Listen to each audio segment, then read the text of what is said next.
to the best of your ability, and will, to the best of my ability, preserve, protect, and defend the Constitution of the United States. Preserve, protect, and defend the Constitution of the United States. So help you God.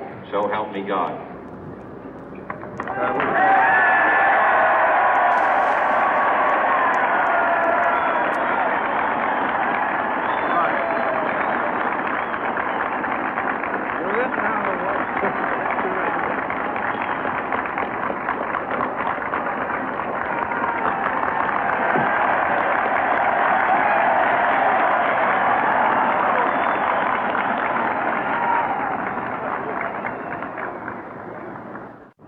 Vice President Johnson, Mr. Speaker, Mr. Chief Justice, President Eisenhower, Vice President Nixon, President Truman, Reverend clergy, fellow citizens. We observe today not a victory of party, but a celebration of freedom, symbolizing an end as well as a beginning, signifying renewal as well as change. For I have sworn before you and Almighty God the same solemn oath our forebears prescribed nearly a century and 3/4 ago. The world is very different now, for man holds in his mortal hands the power to abolish all forms of human poverty and all forms of human life. And yet the same revolutionary beliefs for which our forebears fought are still at issue around the globe. The belief that the rights of man come not from the generosity of the state, but from the hand of God. We dare not forget today that we are the heirs of that first revolution. Let the word go forth from this time and place to friend and foe alike that the torch has been passed to a new generation of Americans born in this century, tempered by war, disciplined by a hard and bitter peace, proud of our ancient heritage, and unwilling to witness or permit the slow undoing of those human rights to which this nation has always been committed and to which we are committed today at home and around the world.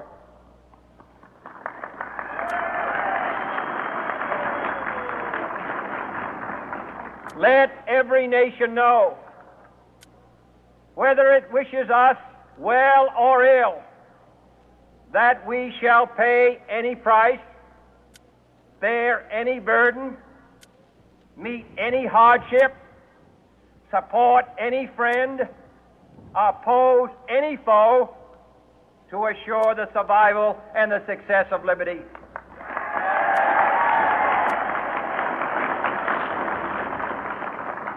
This much we pledge and more.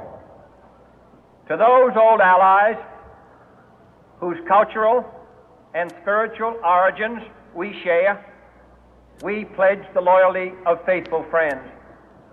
United, there is little we cannot do in a host of cooperative ventures. Divided, there is little we can do, for we dare not meet a powerful challenge at odds and split asunder.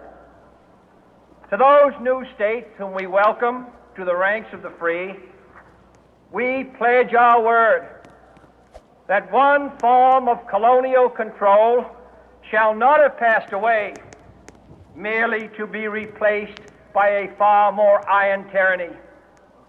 We shall not always expect to find them supporting our view, but we shall always hope to find them strongly supporting their own freedom, and to remember that in the past, those who foolishly sought power by riding the back of the tiger ended up inside.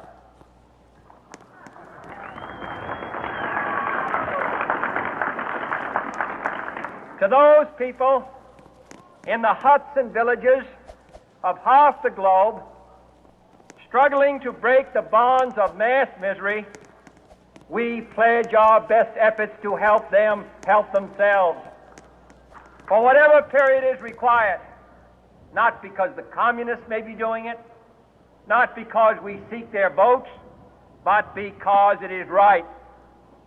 If a free society cannot help the many who are poor, it cannot save the few who are rich.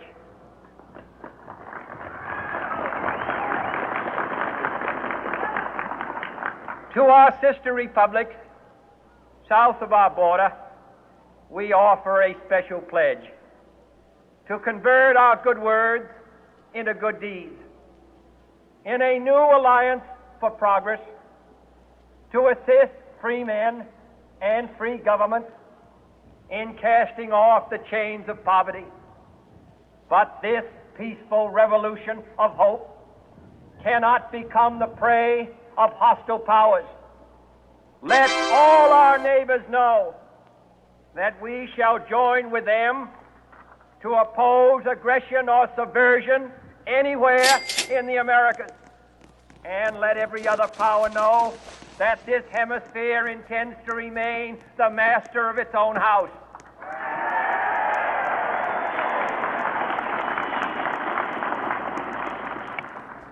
To that World Assembly of Sovereign States, the United Nations, our last best hope, in an age where the instruments of war have far outpaced the instruments of peace, we renew our pledge of support to prevent it from becoming merely a forum for invective, to strengthen its shield of the new and the weak, and to enlarge the area in which its writ may run.